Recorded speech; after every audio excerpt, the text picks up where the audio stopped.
Hey everybody, welcome to this free edition of our Trader Use Group Weekly Roundup for the trading week ending January 27th, 2023. I'm Preston Brent. Thanks for tuning in, everybody. Well, what are the Feds going to do this coming week? Well, I'll tell you one thing. Major markets certainly are on a winning streak for the month of January. Let's take a look at where we've been this past week and where I think we can go. If we look at the U.S. markets, you can see everybody was solidly in the green weekly and year to date, very solid. Look at NASDAQ. I mean, up over 11%. Um, so it's got a lot of folks questioning whether we're going to enter a recession this year or not. I still believe we will, but these things take time to develop. And what I find interesting is the typical defensive sectors like staples, healthcare, utilities, which outperformed last year, are having the worst January. And those growth stocks that had a really bad 2022, especially tech and banks, are doing some of the best for January. So it's kind of like the script has been flipped for January. If you look on there, you can see the PE ratio. The forward PE is a little over 18. Dividend yield 1.67% for the S&P 10-year Treasury is up there at 3.5% roughly. Earnings yield 5.53%, and you can see the yield, S&P yield over the 10-year Treasury by 2%. So that still attracts money to the S&P. Although I think a lot of money is going into short-term T-bills, 6 month out, getting over 4%.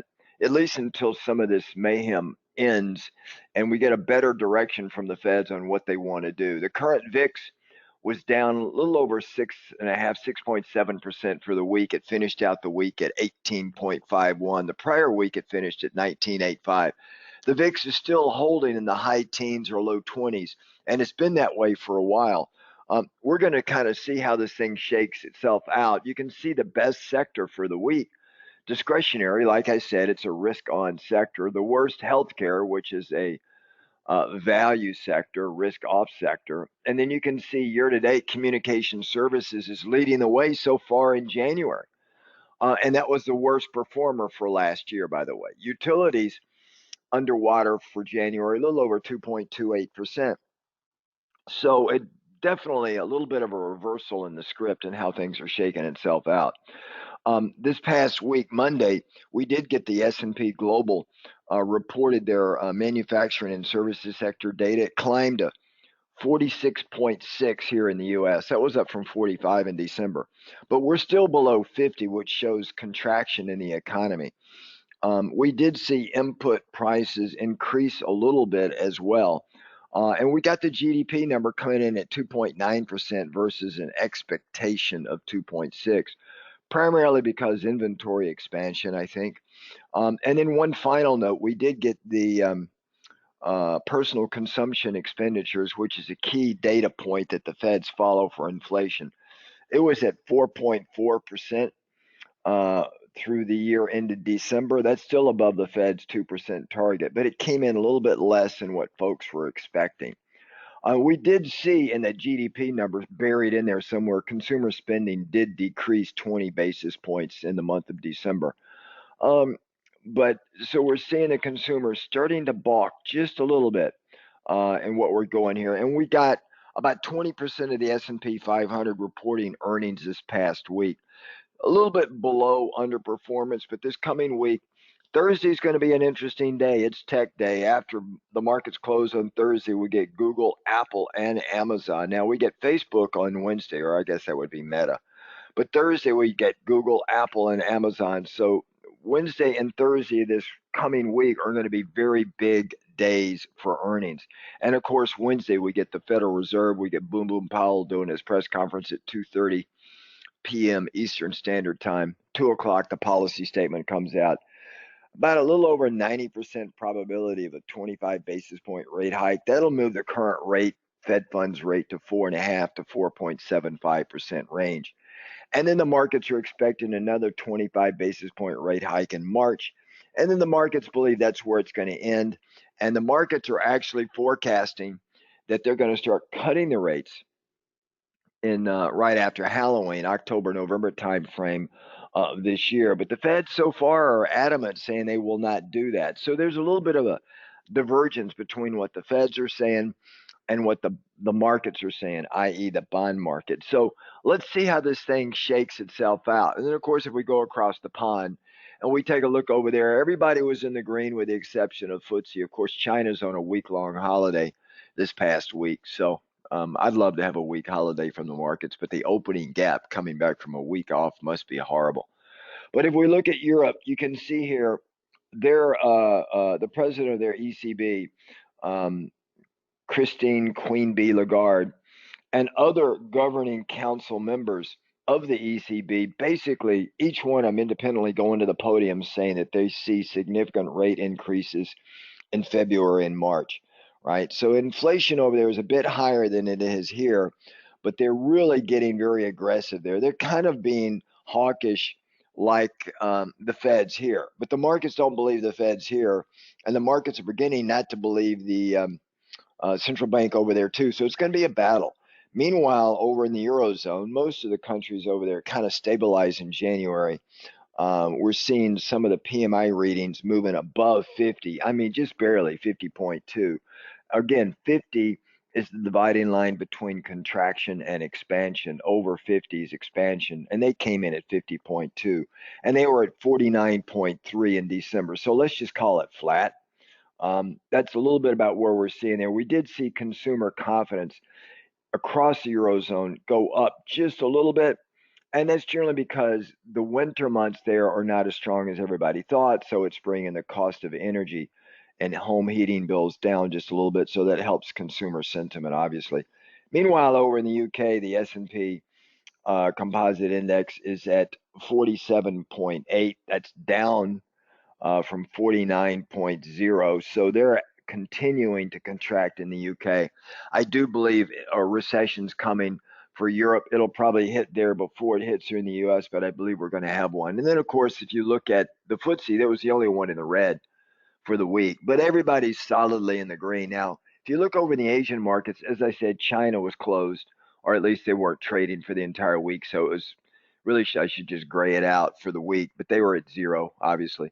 Year to date, they're up over 5.5%. Nikkei is up strong. Hang Seng is really kind of leading the pack at 14.7%. Japan leads their summary of opinions. It's kind of like the meeting minutes for here in the U.S. with our central bank. And they're basically studying the effect of their yield curve control and that unexpected rate hike of 50 basis points in December. They're going to kind of figure out, where it goes here. We're seeing the private sector in Japan returning to a growth number in the month of January. We'll see. However, disappointing over in China, even though they opened up coming out of zero COVID, we're seeing shipping cancellations in some of their largest ports over there increased among basically weaker overseas demand, i.e., Europe and the US. So I still believe both economies in Europe and the US are slowing. China will fill it, obviously, first because they're the ones shipping supplies over here. I think they had like a 31% cancellation rate over the past month compared to last year at 23% and 2021 of 16%. So cancellations in the shipping contracts or shipments is going to show up in the U.S. and European markets over the next 3 to 6 months. And I think that's what we're going to see in price action as well. What I want to do is shift you over to, let's go look at the charts here. And members, for our weekly Market Watch Sunday evening, we'll go into a lot more detail on some of the earnings and what we're seeing and how it's shaping up compared to prior earnings seasons. But if we look at the S&P 500 E-mini futures, which is kind of the bellwether for the U.S., it'll take a couple of seconds to come up on your screen. But you can see here the intraday high so far for this year. I mean, we're just rounding out the first month. A little over 5.8, 5.9% on Friday. You can see it closed up at 40.84, the E-mini futures. You can see the opening price, the low price, really was made right at the beginning of the year, almost just the opposite of 2022, where the high price for the S&P was like on January 3rd last year, and then we spent the whole year going lower. Okay. So this is just really a repeat of last year, but just flip the script and you got growth leading the way. Technology just doing very strong, whereas everybody else is just not playing the game the way they should. All right. And if we look at, and you can see the 50 and the 200 EMA, we're well over the 200, well over the 50. We should get, even with a little bit of a pullback across in the 50 over the 200, that'll get rid of a lot of algo traffic shorting around the 200 EMA. Once the 50 crosses over, you'll see a lot of algorithms change what they're buying and selling, buy the dip, sell the rally kind of thing, into buy the dip. Um, you'll see those kind of things. There'll be more of buy the dip, sell the basically once the 50 crosses the 200. I'm getting my tongue tied here. Once the 50 crosses the 200, the whole charting changes to a bullish chart. Even though we're still down more in a contraction territory, for the year, we're up really nicely, as you can see here. Now, if we look at NASDAQ, that's even stronger. Let me find NASDAQ on here. Here we go, right up here. It was very strong performance on Friday. And you can see year to date, it's intraday, it was up over 10.9%, closing just slightly below that. But you can see the strong move here, okay, in NASDAQ. Now, last year, it was down dramatically, right? I mean, if we look at last year, I don't know, last year, it was down a very good bit, right? And this year, really strong, completely the opposite. We just moved above the 200 EMA. You could see we tested it here, then we moved up. We settled on it, but we moved up just above it. So a really strong start to the month of January. Now, the only one that's having a weaker start, look at all of these. And if we look at the Russell, let me find the Russell on here as well. Here we go. The Russell is also coming on strong. You can see here the Russell, we actually had a cross of the 50 and the 200. So it is a bullish chart, or at least the algo, when they fire off, more of a buy the dip when it comes down and hits the 200 instead of short it when it hits the 200. You can see here, again, intraday high, 8.22%. All on Friday. So Friday was a strong day. But now if we look at the Dow, which is just the opposite of last year, like I said, whatever did good last year is not doing so good this year. If we look at the Dow, you'll see that the Dow not even making new highs. The last new high in the Dow was made in the middle of January. And it was an intraday high of about 3.5%. But we've got, you can see here the 50 is well over the 200. That happened last quarter. So we've got a bullish chart here. And once we get lined up with all the indexes with all bullish charts, meaning the 50's over the 200, then we're going to be in a buy the dip type of mode. You're going to see with most algos, you'll see them firing off a little bit differently. Now, if we look at the transports, and we'll look at the transport ETF, you can see here how they're moving up really nicely. And I'm gonna basically, you can see starting in January, it just took off to the races. Now we're going to get the same thing here with the transports, with the 50 crossing the 200 as well. So that'll be a nice strong rally for transports. So all of these things are lining up really nicely. And then one other thing I want to show you here, let's look at the FANG stocks, right? Now, I created a custom index that shows all the FANGs. You can see here, starting in January, off to the races, right? Up 15, almost 15.9%. And again, Friday was the strong day for the FANG. And let me just, I don't know if I have it on here. I don't know if I do. We'll see. I may have taken it off. Yeah, I did take it off. So last year, the FANGs were down over 30, 40%. So again, a complete reversal for the month of January. All right. I do believe I would fade the rally in technology, though. I think the Fed's going to be more aggressive and more hawkish than the markets are expecting. Yeah, I think we're going to get the 25 basis point rate hike. The markets believe the Fed's are going to actually start cutting in Q4. I don't think the Feds will do that, and that'll be enough to set the markets down a little bit, okay? And if we come down here and look at the VIX, you can see the VIX is still in the high teens, but we're down here at levels that we don't spend very much time in, all right? And this will be almost the low for the year for the VIX, right? It has 17.97 intraday. And we're closing right around where we closed on the 13th of January. And we don't spend a lot of time down here, at least we haven't over the past year. So let's see where this thing plays itself out. But this next week is going to be crucial. Like I said, we got a lot of tech earnings coming out.